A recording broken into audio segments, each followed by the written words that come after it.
안녕하십니까. 김필수 자동차 연구소의 김필수입니다. 오늘 주제는요, 쌍용차입니다. 예전에 이 쌍용차에 대한 부분들을 일부 언급한 기회가 있었습니다. 그래서 아마 들으신 분들이 있겠지만은요, 오늘 말씀드리는 것은 쌍용차 2탄이라고 보시면 좋을 것 같아요. 쌍용차의 미래에 대한 부분들이 굉장히 고민거리가 많죠. 지금도 진행형이라고 볼 수가 있습니다. 국내 5사 중에서 2강 3약이라고 보통 얘기를 해줍니다. 현대 기아차가 70에서 80% 점유율을 가지고 있고요. 보통 30% 미만이라고 그랬죠. 적을 경우에는요 20%까지 떨어졌습니다. 르노, 삼성, 한국GM, 쌍용이라고 볼 수가 있어요. 그 르노, 삼성은 르노그룹이 모기업이다 보니까 나름대로 글로벌 기업들입니다. 한국GM도 마찬가지죠. 그래서 2년 전에 한국GM 같은 경우에는 정부에서 8천억 원의 공적 자금을 투입을 하면서 활성화를 시키고 있지만은 물론 미래에 대한 불확실성은 아직도 분명히 있다고 말씀드릴 수가 있어요. 지금 현재로서 R&D 법인 분리도 돼 있는 상태이기 때문에 언제든지 다음 정권에서 철수할 수 있는 논리는 가지고 있다고 볼 수가 있습니다. 이미 미국 GM 본사에서 효율성이 떨어지고 있는 단순한 자동차 생산 공장은 철수하겠다고 논리를 폈고요.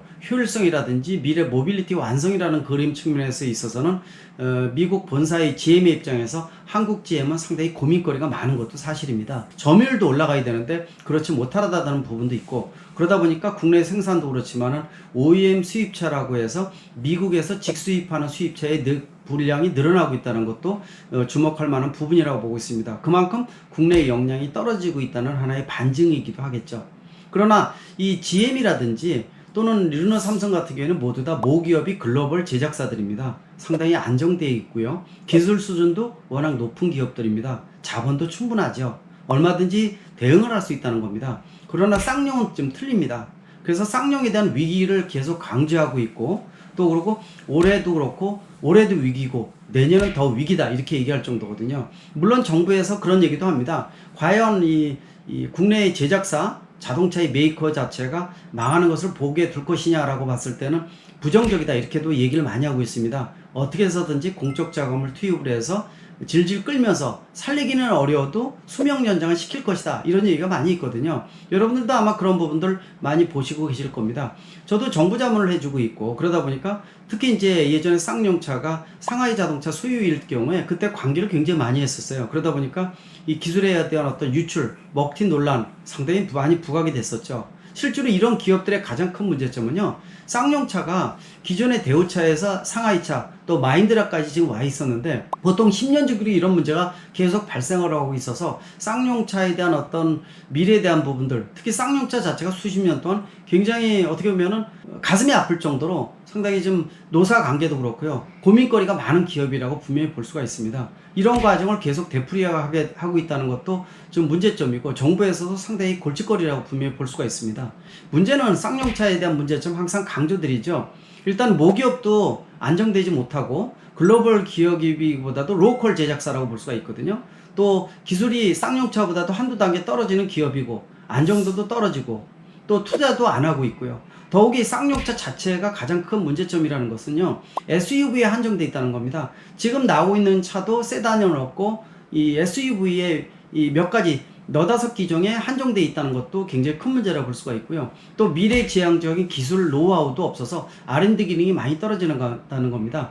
물론 내년 초에 E100이라는 전기차 모델이 출시될 예정으로 있지만은요, 이 모델도 외주를 통해서 주로 외부의 어떤 도움을 많이 받고 있다는 것, 독자적인 R&D 능력이 많이 떨어지겠다는 것도 한계점이라고 볼 수가 있어요. 따라서 차종의 한계점, 또 이 미래지향적인 기술의 한계점, 아시겠지만은 지금 나오는 모델 자체가 상당히 한계점이 있어서 5, 6년 지난 다음에 모델이기 때문에 노하우도 떨어지지만은 소비자의 선택폭도 떨어지고 있다는 것도 가장 큰 문제점이 아닌가 이렇게 보고 있습니다.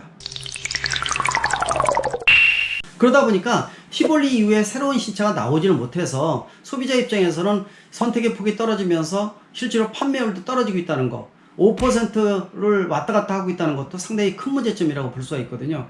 이 자동차 제작사는 차가 판매가 안 되면은요, 회사는 망할 수밖에 없어요. 그래서 쌍용차인 경우에는 더더욱이 누가 인수하느냐에 대한 것들이 요새 고민거리가 많이 늘어나고 있다 이렇게 보시는 거 아실 겁니다. 계속 갚아야 되는 이 빚을 청산하기 위해서 불용 자산을 처리하는 것도 지금 한계점이 분명히 다다랐다 볼 수가 있습니다. 그런 측면에서 보게 되면 모기업이 마인드라에서 투자를 해줘야 되는데 이 투자가 거의 불가능한 상태다 이렇게 보고 있습니다. 마인드로 이사회에서 투자 자체를 포기를 했고요. 그러다 보니까 새로운 투자자를 계속 찾고 있다는 것도 하나의 흐름이라고 볼 수가 있는데 최근에 여건이 그렇게 좋지 않다는 것도 문제점이 크다고 볼 수가 있습니다. 여기다가 코로나19가 어려움을 가중시키다 보니까 상당히 지금 시점에 있어서는요, 장점은 없으면서 단점이 누적되는 이런 상태라고 보고 있습니다. 지금 현재로서도요, 쌍용차에 대한 것들은 흐름이 아니라 비가 오는 단계입니다. 조금만 있으면은 폭풍우가 몰아치게 되면은 굉장히 큰 회오리 바람이 불 것으로 예상을 하고 있거든요. 이게 지금 올해 몇 개월 남지가 않았지만은요,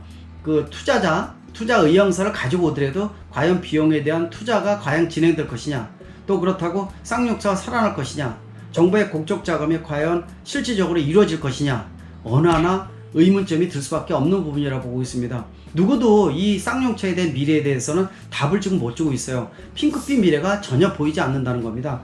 그런 측면에서 보면은 쌍용차의 위기는요, 지금 이미 발알에 와 있고요, 또 이미 진행형이다 이렇게 보고 있습니다.